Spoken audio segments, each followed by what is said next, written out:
आपने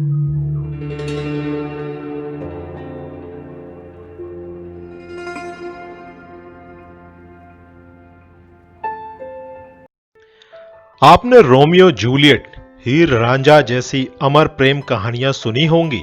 इनकी मिसालें सदियों से प्रेमी देते आ रहे हैं। आज के इस वीडियो में मैं आपको एक अमर प्रेम कहानी सुनाने जा रहा हूं। ये कहानी है देवभूमि उत्तराखंड में दो प्रेमियों की, राजुला और मालूशाही की। इनके प्रेम, त्याग, समर्पण को आज भी देवभूमि में आदर्श माना जाता है। कहानी का आधार है बैराट राजघराना और साधारण व्यापारी से। कत्यूर वंश कुमाऊं का पहला राजवंश माना जाता है। उस समय उनकी राजधानी बैराट, जो कि वर्तमान में चौकुटिया थी। इस वंश में राजा दुला शाह की कोई संतान नहीं थी। एक दिन वे मन्नत मांगने के लिए बागनाथ मंदिर में गए। वहां पर उनकी मुलाकात भौट के एक व्यापारी और उनकी पत्नी से हुई। वे भी निसंतान थे और मन्नत मांगने के लिए बागनाथ मंदिर आए थे। कुछ समय के अंतराल में ही दोनों में एक अच्छा संबंध स्थापित हो गया और दोनों में यह निर्णय लिया कि यदि दोनों संतानें लड़का और लड़की हुई तो उनकी आपस में विवाह कर देंगे। भगवान बागनाथ की कृपा से राजा को लड़का हुआ और उसका नाम मालूशाही रखा गया और व्यापारी को लड़की हुई और उसका नाम राजुला रखा गया। एक दिन राज ज्योतिषी ने राजा को बताया कि मालूशाही को अल्प मृत्यु का योग है और निवारण के रूप में कहा कि इसका विवाह किसी नौरंगी कन्या से करना होगा। राजा ने पुरोहित को शीघ्र व्यापारी के पास भेजा और उसकी कन्या से विवाह की बात रखवाई। व्यापारी मान गया। दोनों का प्रतीकात्मक विवाह करा दिया गया। इसी बीच राजा की मृत्यु हो गई। इसका फायदा उठाया कपटी राज दरबारियों ने। उन्होंने यह प्रचार कर दिया कि इस कन्या से जुड़ने से राजा की मृत्यु हुई है। यदि वह इस राज्य में रानी बनकर आ गई तो यह राज्य संकट में पड़ जाएगा। इस बात को मालूशाही से भी छुपा लिया गया। समय के साथ साथ अब दोनों जवान हो चले थे। राजुला के पिता को उसकी विवाह की चिंता सताने लगी थी। एक दिन माँ बेटी के बीच संवाद चल रहा था और इसी संवाद के बाद राजुला का प्रेम बैराट के राजकुमार के प्रति बढ़ गया। राजुला की खूबसूरती की चर्चा दूर दूर तक होने लगी थी। एक दिन हूण देश का राजा वक्खी पाल व्यापारी के घर आता है और राजुला का हाथ मांगता है। पिता के समझाने पर वह नहीं मानता और धमकाने लग जाता है। वहीं दूसरी ओर मालूशाही ने राजुला को सपने में देखा और उससे प्रेम कर बैठा। उसने राजुला को विवाह करने का वचन भी दे दिया। यही सपना राजुला को भी हुआ, परंतु वह दुविधा में थी कि क्या करे।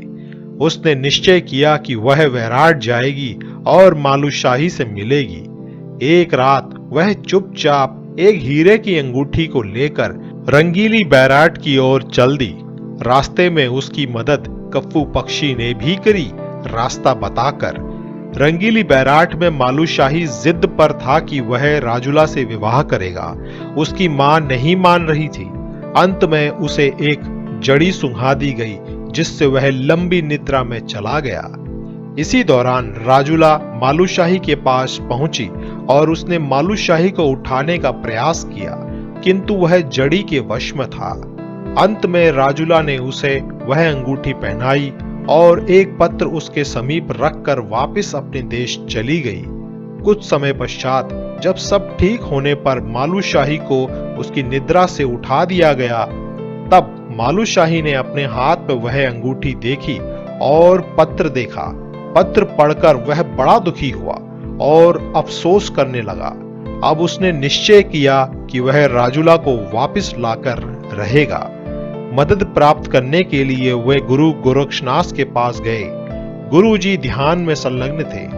अब उन्होंने ध्यान खोली तो मालूशाही विनती करने लगे कि उन्हें राजुला वापस ला दें, परंतु गुरुजी शांत रहे। इसके पश्चात मालूशाही ने अपने राजसी वस्त्र और गहने उतार फेंके और शरीर पर राख लपेटकर गुरुजी के पास दोबारा आए और फिर से विनती करने लगे। बड़ी विनतियों के बाद गुरु गोरक्षनाथ माने और उन्होंने मालूशाही को दीक्षा दी और बोक्साड़ी विद्या भी सिखाई। गुरु गोरखनाथ ने उन्हें महल से भिक्षा लाने को कहा। मालूशाही महल में पहुंचकर भिक्षा मांगने लगे। उनकी मां ने पूछा, हे जोगी, आप तो मेरे मालू जैसे दिखते हो। जोगी ने कहा कि मैं मालू नहीं हूं। रानी ने भोजन दिया तो मालू ने 5 ग्रास बनाए। अब रानी समझ गई क्योंकि मालू भी पंचग्रासी था। इस पर रानी बोली, बेटा क्यों ऐसा रूप बना रखा है? इस पर मालू ने सब समझाया और अंत में कहा कि वह राजुला को लेकर शीघ्र लौटेगा। रानी ने उसकी मदद के लिए कुछ सैनिक भी भेज दिए। जोगी का भेष लिए मालू हूण देश पहुंचा। वहां पर विष की बावड़ियां भी थी। इनका पानी पीकर सिपाही और मालू अचेत हो गए, परंतु विष की देवी विशला को मालू पर दया आ गई और उसका विष निकाल दिया। स्वस्थ होकर मालू राज दरबार पहुंचा और भिक्षा मांगने लगा। भिक्षा देने राजुला आई, क्योंकि विक्खीपाल राजुला को ब्याह कर ले आया था। भिक्षा लो जोगी। परंतु जोगी तो राजुला के मुख को देखता रह गया। जोगी ने कहा, अरे रानी, तू तो बड़ी भाग्यवती है, यहां कहां से आई? राजुला कहती है, अरे जोगी, मेरा भाग्य क्या कहता है? जोगी फिर कहता है, मैं किसी का परिचय जाने बगैर भिक्षा नहीं लेता। इस पर राजुला उसे अपना परिचय दे देती है। अब मालूशाही अपना जोगी भेष उतार कर राजुला से सब बताता है और उसे अपने साथ चलने को कहता है। इस पर राजुला कहती है, थोड़ा समय लगेगा। वह विक्खीपाल से जोगी की भेंट करवाती है और कहती है, ये बड़े ज्ञानी जोगी हैं, हमारे बड़े काम आएंगे। इस पर विक्खीपाल मान जाता है, परंतु उसे थोड़ा शक हो जाता है। अब राजुला और मालूशाही छुप छुप कर मिलने लगे। इसकी भनक विक्खीपाल को लग जाती है। उसे पता चल जाता है कि जोगी ही मालूशाही है। वह जोगी को भोजन पर आमंत्रित करता है और पीछे से खीर में विष डलवा देता है। खीर खाकर मालूशाही की मृत्यु हो जाती है। यह देखकर राजुला भी मूर्छित हो जाती है। एक दिन मालूशाही अपनी मां के सपने में आते हैं और अपनी मृत्यु के बारे में उन्हें बताते हैं। इस पर रानी अपने भाई मृत्यु सिंह और सिधुआ विधवा रमौल को हुण देश भेजती हैं। वहां पहुंचकर वे बोक्साड़ी विद्या का प्रयोग करके मालू को जीवित करते हैं। मालू महल में जाकर राजुला को जगाते हैं और फिर सैनिकों को युद्ध करके उन्हें मार डालते हैं। इस युद्ध में विक्खीपाल भी मारा जाता है। अंत में मालू राजुला को अपने साथ रंगीली बैराट ले जाते हैं। उन दोनों का विधि विधान से विवाह संपन्न हो जाता है। कई वर्षों तक वे दोनों प्रजा की सेवा करते रहते हैं। मित्रों, आज भी देवभूमि उत्तराखंड में राजुला मालशाही के अमर प्रेम की कहानी जागरों, झोड़ा चाचड़ियों और गीतों के माध्यम से जनमानस में विद्यमान है।